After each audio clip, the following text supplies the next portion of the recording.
আজ বানাবো তালের সুন্দর একটি রেসিপি। না আজ কোনো তালের বড়া নয়, তালের চুষি পিঠে বানাবো। এই চুষি পিঠে যেমন নরম তুলতুলে হয়, দেখতে তো ভালো হয় আর খেতেও কিন্তু খুব সুন্দর হয়। প্রথমে তালের আটি থেকে বেতের ঝুড়ির সাহায্যে আটি থেকে শাঁসগুলো বার করে নেব। আপনাদের যেমন সুবিধে সেইভাবে কিন্তু শাঁস বার করে নিতে পারেন। এরপর ফ্রাইং প্যান বসিয়ে তাতে পরিমাণ 1 কাপ মতন সুজি দিয়ে ভালো করে ভেজে একটি পাত্রে তুলে রাখবো। হয়ে গেলে ওই পাত্রের মধ্যে তালের পাল্পগুলো দিয়ে ভালো করে ভেজে নেব। আমার চ্যানেলটি ফেসবুক থেকে দেখে থাকলে ফলো করে দেবেন, আর ইনস্টাগ্রাম থেকে দেখে থাকলে লাইক ও শেয়ার করে দেবেন। ভালো করে মিশিয়ে নিয়ে দিয়ে দেবো স্বাদ মতন নুন দিয়ে আবারও ভালো করে মিশিয়ে নিতে হবে। এরপর দিয়ে দেবো বড় বাটির 1 বাটির মতন দুধ। সেটিকে দিয়ে আবারও খুব ভালো করে সব কিছু মিশিয়ে নিতে হবে। মিশিয়ে নেওয়া হয়ে গেলে ফুট ধরলেই দিয়ে দেবো আগে থেকে ভেজে রাখা সুজি। সেটিকে দিয়েও খুব ভালোভাবে নাড়তে হবে, তবে এখানে মনে রাখতে হবে গ্যাসের ফ্লেমটি কিন্তু লো টু মিডিয়ামে রাখতে হবে। ভালোভাবে মিশিয়ে নেওয়া হয়ে গেলে দিয়ে দেবো চালের গুঁড়ি। চালের গুঁড়ি দিয়ে খুব ভালো করে মিশিয়ে নিতে হবে। ভালো করে মিশিয়ে এরকম ডোতে পরিণত হলে নামিয়ে ঠান্ডা হতে দেব।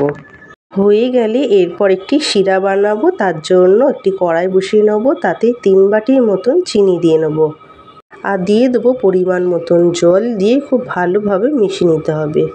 তবে এই চিনির শিরার জন্য কিন্তু এখানে আমি 2 গ্লাস মতন জল দিয়ে নিয়েছি, তবে আপনারা আপনাদের পরিমাণ মতন জলটা দেবেন। এখানে চিনি গলে যাওয়া অবধি অপেক্ষা করব।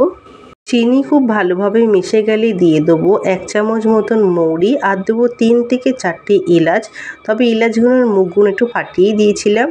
আর দেবো 1 থেকে 2 চামচ মতন ঘি দিয়ে সব কিছু ভালো করে মিশিয়ে ঢাকনা চাপা দিয়ে রেখে দেবো। ঢাকা দিয়ে রাখার কারণই হচ্ছে যাতে ফ্লেভারটা বাইরে না বেরিয়ে যায়। এখানে ডোটি কিন্তু আমার ঠান্ডা হয়ে গেছে, আর যতক্ষণ চিনির শিরাটি ঠান্ডা হবে ততক্ষণ এই ডোটি হাতের সাহায্যে ঠেসে ঠেসে এইভাবে মেখে নিতে হবে।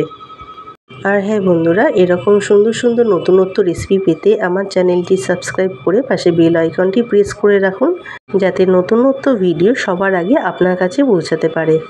আমার আজকের এই ভিডিওটি ভালো লাগলে লাইক, শেয়ার ও সাথে কমেন্ট করে জানাতে ভুলবেন না যে আপনাদের কেমন লাগলো।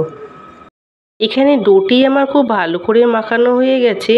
এরপর ছোট ছোট লেচি কেটে দুটো হাতের সাহায্যে ভালো করে গোল করে নিতে হবে। প্রথমে গোল করা হয়ে গেলে হাতের সাহায্যে এইভাবে চ্যাপ্টা করে নিতে হবে। তারপর দুটো হাতের সাহায্যে এইভাবে ঘষে নিয়ে চুষি পিঠের আকার গড়ে নিতে হবে। এইভাবে আমি সবকটি চুষি পিঠে বানিয়ে রেডি করে নেব। তবে বন্ধুরা, এই চুষি পিঠেগুলো বানাতে কিন্তু খুব একটা বেশি সময় লাগে না, খুব অল্প সময় হয়ে যায়। তবে দেখতেই পাচ্ছেন দেখতে কিন্তু খুব সুন্দর হয়েছে। এইভাবে কাঁচা কাঁচা কিন্তু খেয়ে নেওয়া যায়, তবে পিঠের মতন করে বানিয়ে খেলে কিন্তু আরও সুন্দর খেতে লাগে।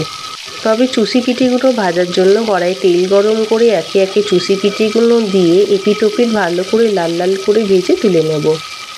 তবে বলে রাখি, পিঠেগুলো কিন্তু খুব নরম হয়, তাই খুন্তির সাহায্যে আলতো করে এপিট ওপিট করে কিন্তু ভেজে নিতে হবে। তালের বড়া কিন্তু আমরা প্রায়শই খেয়েই থাকি, তবে এইরকম নিত্য নতুন তালের পিঠে করে খাওয়ার মজাই আলাদা। সুন্দরভাবে কিন্তু এখানে পিঠেগুলো ভাজা হয়ে গেছে। এরপর চিনির শিরার মধ্যে দিয়ে সঙ্গে সঙ্গে ঢাকনা চাপা দিয়ে রেখে দেবো, যাতে ঘিয়ের ফ্লেভারটা পুরোপুরি পিঠের মধ্যে প্রবেশ করে।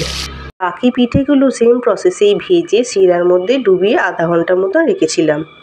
দেখে বুঝতেই পারছেন কতটুকু লোভনীয় হয়েছে, আর চিনির শিরার মধ্যে দেওয়ার ফলে কিন্তু আরও ফোলা ফোলা হয়েছে।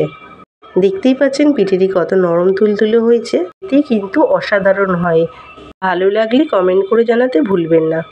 তাহলে ভালো খান, ভালো থাকুন, টাটা।